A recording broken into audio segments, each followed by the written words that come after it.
প্রথমেই আমি আপনাদের প্রতি কৃতজ্ঞতা জানাতে চাই যে আপনাদের এখানে আমাকে এই উষ্ণ অভ্যর্থনা দেওয়ার জন্য। আর যাত্রাপালার নাটকের মাঝখানে আমি আসলে কথা বলতে এসেছি। আমি যদি এখন বেশি সময় নেই, আমার কথা শোনাচ্ছে আপনাদের বিরক্তিটা বেশি লাগবে, সেই জন্য আমি আপনাদের কাছে ফার্স্টেই ক্ষমা প্রার্থী। তো আমি যে কথাটা বলতে চাই, আপনারা জানেন যে আমার আব্বা অ্যাডভোকেট একে মোকামুজ্জামান মামুন দীর্ঘদিন যাবৎ নাসিরনগরের জন্য কাজ করে আসছেন। উনি বাকি গ্রামে এর আগে বহুবার এসেছেন, আমিও এসেছিলাম।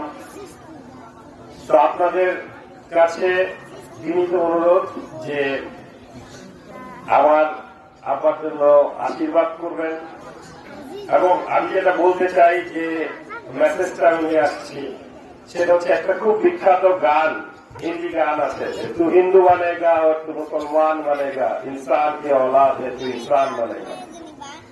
এর মানে যে আপনি হিন্দু নাকি আপনি মুসলমান, এটা কখনোই কোনো বিষয় নয়। সবচেয়ে বড় বিষয়, সবচেয়ে বড় পরিচয় আমাদের, আমরা মানুষ। আমাদের এখানে আমরা যারা আছি, আমাদের সবচেয়ে বড় পরিচয় আমরা এই নাসিরনগরের সন্তান, এই মাটির সন্তান। আপনারা আমাকে আপনাদের একজন মনে করবেন এবং আপনাদের ভাই মনে করবেন, এবং আমার আব্বাকে আপনাদের একজন মনে করবেন, আপনাদের পরিবারের অংশ মনে করবেন। সেই বলে আমি আমার বক্তব্য এখানে শেষ করছি, এবং অসংখ্য ধন্যবাদ। এত সুন্দর একটি পরিবেশে আমার আদাব এবং আশীর্বাদ করবেন। দাদাকে ধন্যবাদ জানাচ্ছি।